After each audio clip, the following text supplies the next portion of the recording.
Good morning. So I am exhausted. I just did my RPM workout and it was tiring, I would have to say, but really good because there's so many of them to choose from, and the one that I chose today was just one of my favorites. So that helps to get you encouraged. Plus, this morning I went for my walk, um, and it was so dark still at 6 o'clock. I think I left about 6:15, but even when I got home, the sun was barely peeking over the mountains. So, but it was a great walk. And I'm finding that if I go for a walk in the morning, I get my energy going for the day. Even though when I got home, I made Ben breakfast, I did my exchange, and then I wanted to lay down and take a nap. But I had to take him to school, thankfully. And then I went ahead and forced myself to get on the RPM bike to work out. And I did that. And right now I feel like I could pass out, but I have to do my next exchange. And then I'm just going to continue staying focused and motivated, I guess. Um, but what was really cool is I do a lot of social media. I do a lot of promotional work for different bands in the music industry here in Tucson. I do it for personal people or people's personal profiles. I help people understand Facebook, mostly Facebook. I'm a little bit newer to like YouTube. In fact, I need to make a little bit more effort in YouTube and Insta, but right now my plate is full. And one of my friends posted something that I thought was just really great to think about was sometimes you need to pull away from yourself or pull away from the noise of life or society and just take a moment to breathe. And I thought that is so true because I post every day, almost on the hour, pretty much 5 days a week, sometimes 6. That's a lot of thought process. You have to be creative in what you're saying. You have to know the audience and who you're speaking to. You need to know a little bit of what's actually going on. And nothing is more frustrating than when you post something and then that's not the true thing that's happening, or the band member isn't going, or something crazy. That's a little frustrating to me. But I do a lot on social media. I post a lot. And so I decided that Thursday was going to be my day that I enjoyed posting for myself. And I don't do any promotions on Thursdays. And so when I saw my friend's post about just taking time for yourself, I thought that is so great. And you know what's really good is the fact that when I do go for my early morning walks, it's just me. And all I'm doing is getting exercise in a relaxed way, listening to music, and enjoying who I am, and enjoying the blessings of the day, and enjoying the quiet of the day, and just being able to be thankful. And maybe that's it. Maybe the attitude of gratitude is the first thing that we need to focus on in the mornings, because being on dialysis, it's really frustrating at times to hang on to not feeling sad, not feeling left out, not feeling depressed. The other thing too is like throwing in things that life just throws at you.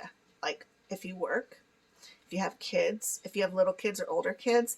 And my 15-year-old is super great, but I almost find that now that he's a little bit more social, it's a little bit more interesting to figure out how I'm doing things. For example, today, he wants to walk home with a friend, which is fine.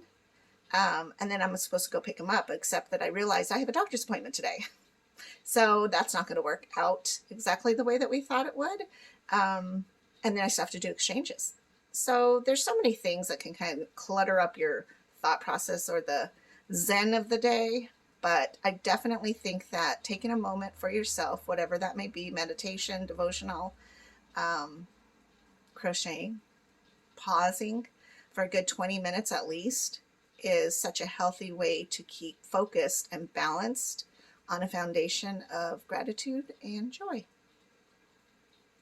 Yeah, because it really is a special time in the morning. It's like fresh. I want to encourage you to get out and walk. And I know you guys know that I struggle with getting out of bed and going for a walk. And I live in Tucson, where this morning it was 55 this morning. Today's supposed to be almost 80. Gross.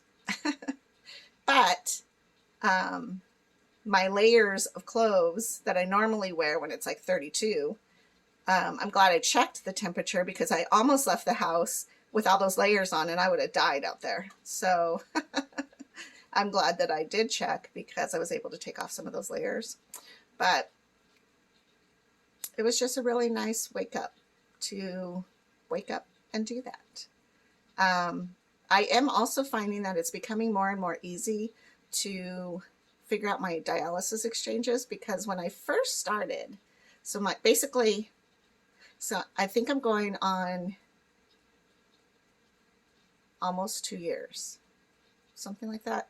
So for the good portion of the first year, I was doing 6, 9, 12, 3, 7, and 10. Those are my exchange times. Then it got switched to 6, 9, 12, about 4, and 8. Because remember, I started off doing 6 exchanges, and I got down to 3 exchanges. I'm still on 3 exchanges, thankfully. Hopefully that remains that way.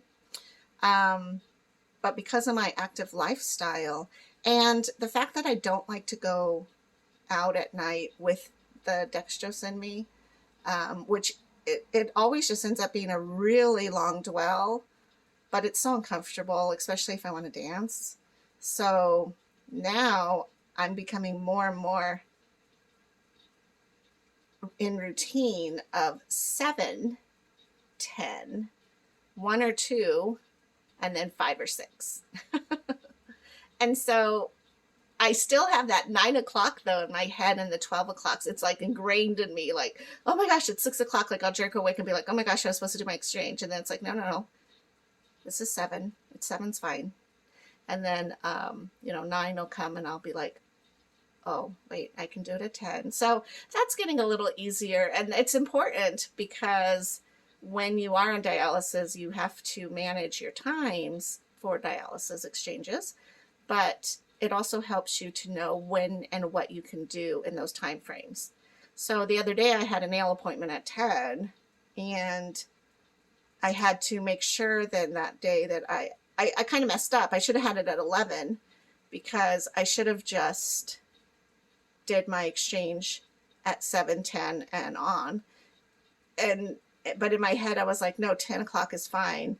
But that meant I had to do my exchange at 6, threw off my workout. Which is great, because on PD dialysis, you can flex. But not great in that I could have just stayed the normal, but I messed it up. But it's no big deal. So I'm thinking about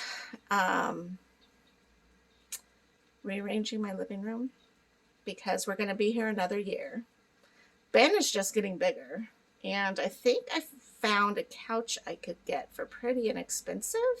That's a regular size couch, because my couches are what my children like to call hobbit couches. And they really are. Like my little couch here is an office couch. And then the other couch was actually Ben's first bed, because it folds out into a bed, which is really great for a dorm room. It's pretty uncomfortable though. It's not made well. So I'm glad I went ahead and got him a regular twin bed, but now we have this couch. So I think I'm going to put that in storage for a while until he has a larger room, and then he could put it in there for his buddies or whatever. It's a good spend the night couch, but not an every night couch, or bed, I should say. But when we have guests, it's nice because they could just fold it out and sleep on it. So, but yeah, I think that's going to be my next adventure this next week, because today is Friday the 13th. Pretty great. So anyways, I will talk to you later. I'm going to my appointment later on today. So We'll see what my primary doctor has to say about things, because it's important to have your primary and your nephrologist talking to each other. It's just that I don't really have any other issues besides kidneys, so. But it is good to get checked, you know, all those yearly checkups. So, all right, I'll talk to you guys later. Have a great day, and don't forget to be grateful for something. There's got to be something to be grateful for. All right, bye-bye.